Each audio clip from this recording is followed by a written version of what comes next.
It's my pleasure to introduce and to welcome the 2012-2013 Student Body President, Jeff Celniker. Jeff.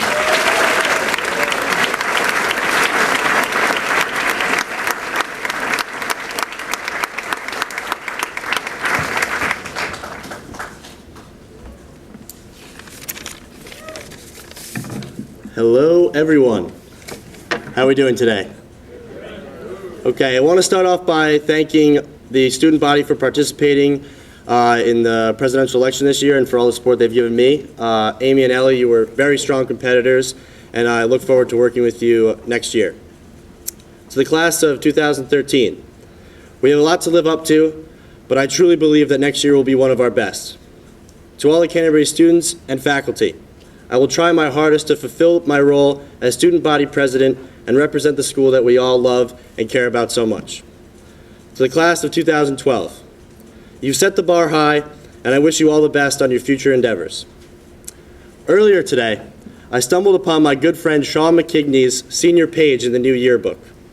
I saw a quote by Dr. Seuss on the bottom of the page, and I feel it strongly applies to all you departing sixth formers.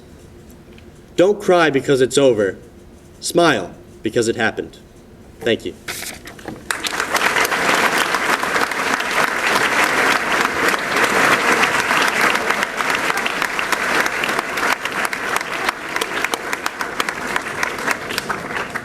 Always leave them wanting more. It's now my pleasure to introduce 2011-2012 Student Body President, Nick Pierog. Nick?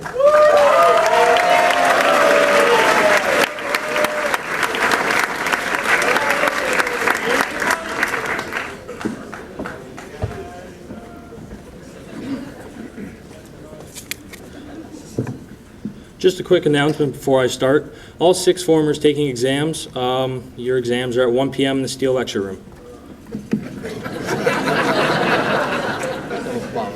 Thank you, Mr. Sheehy.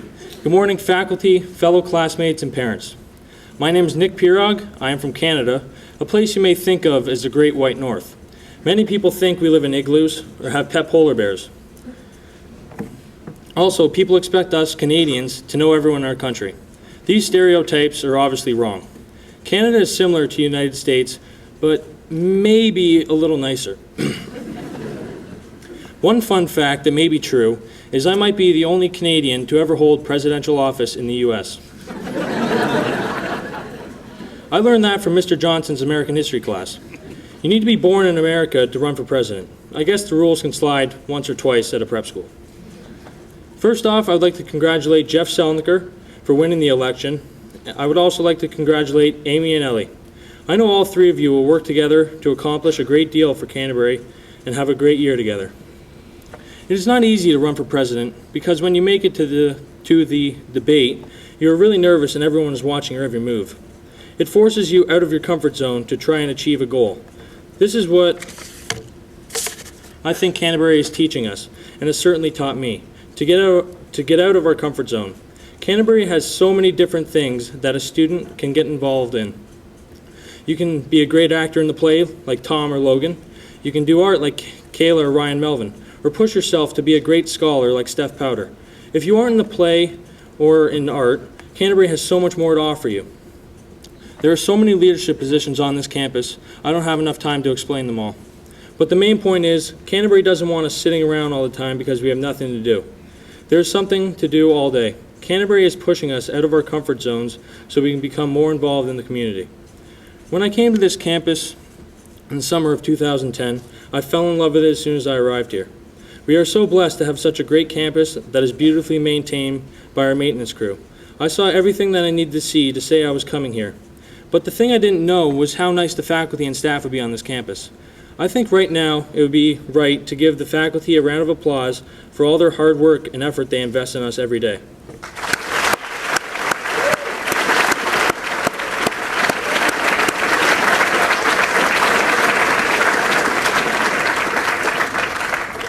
When I first came to Canterbury, I was pretty shy, and it took me a while to settle in.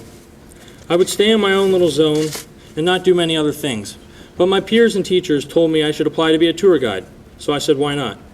I really like getting involved, and after that, I jumped right out of my comfort zone and wanted to be a part of everything that Canterbury had to offer. Next thing I knew, I was running for president. By now, I think Mr. Chandler can't wait until I graduate because of my strengths in French. Everyone in America thinks that Canadians speak French or should be in AP French like Albert. Nope, not me. I'm in French too, and I see Mr. Chandler almost every day for extra help. When I ask him if it is okay if I come in and see him on a given day, he says, sure, Nick, I'm free after school meeting or at lunch. Just let me know when you're coming. And it's not just Mr. Chandler that does this for me. Every single teacher on this campus is so happy to help us learn and succeed, to push us past what we thought we could do. Now for sports. But it isn't about hockey or football. It is about the Toasters. I know everyone has been on the Toasters for something. For me, I learned my first year that when you have road games, you need, and I mean you need, the new buses with the radio. If you don't get those buses and your team gets the big win, it won't be as fun of a ride back as it could be with the radio. But now, imagine.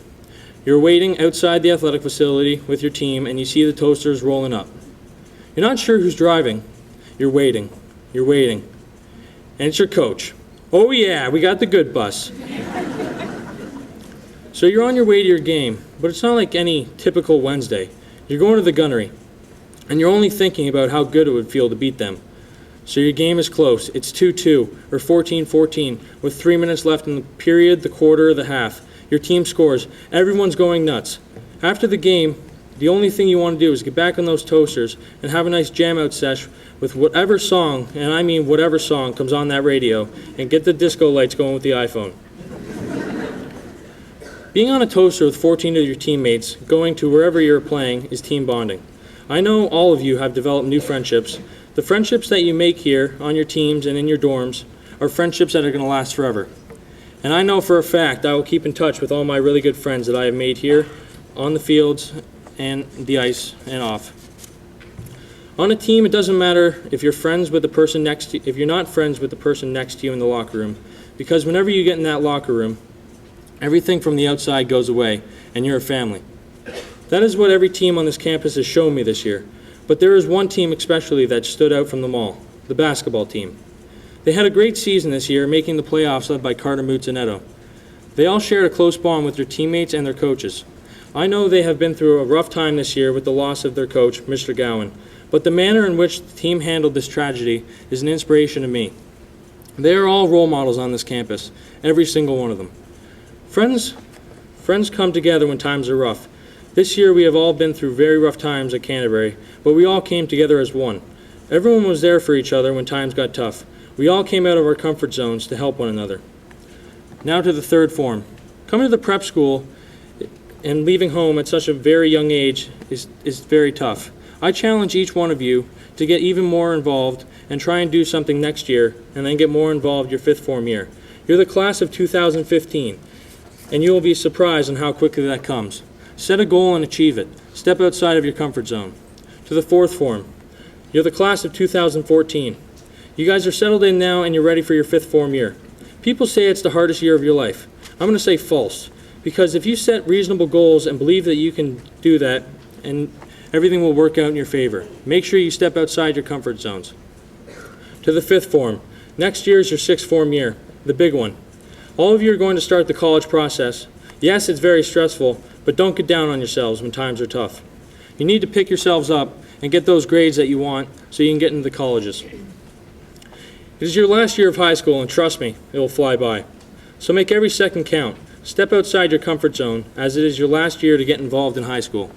Now the sixth form, the class of 2012.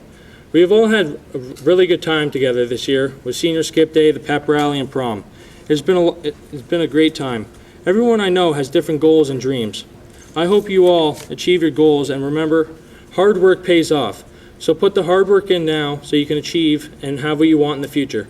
I better see all you sixth formers at our 5-year reunion. Thank you.